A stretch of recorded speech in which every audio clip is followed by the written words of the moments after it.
સુરતમાં રવિવારે બપોર પછી ધોધમાર વરસાદ પડ્યો હતો। હવામાન વિભાગની આગાહી મુજબ સુરતમાં પડેલા ધોધમાર વરસાદને લઈ 2 કલાકમાં 4 ઇંચ વરસાદ પડ્યો હતો। તો સોમવારે પણ સુરતમાં એક ધારો વરસાદ પડ્યો હતો। હવામાન વિભાગે સુરત સહિત સમગ્ર દક્ષિણ ગુજરાતમાં ભારેથી અતિ ભારે વરસાદની આગાહી કરી છે।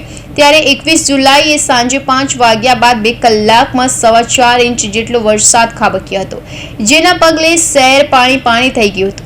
સુરતના અનેક વિસ્તારોમાં પાણી ભરાતા હતા, જેથી અડધું સુરત પાણીમાં ડૂબી ગયું હતું। રવિવારે પડેલા ધોધમાર વરસાદ બાદ સોમવારે સવારથી એક વધારો વરસાદ વરસી રહ્યો છે। રવિવારે બપોરે પછીથી મોડી રાત્રે સુધી મેઘરાજાએ ધબધબાટી બોલાવતા 5 ઇંચ વરસાદ ખાબક્યો હતો। આથી રસ્તાઓ પાણી થઈ ગયા હતા।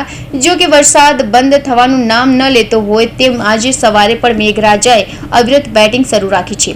હવામાન વિભાગની આગાહી મુજબ છેલ્લા 2 દિવસથી વરસાદી વાતાવરણ જોવા મળ્યું હતું। રાજ્યમાં સાંજે 6 થી 8 વાગ્યાની વચ્ચે વાંસદ તાલુકામાં વરસાદ પડ્યો હતો।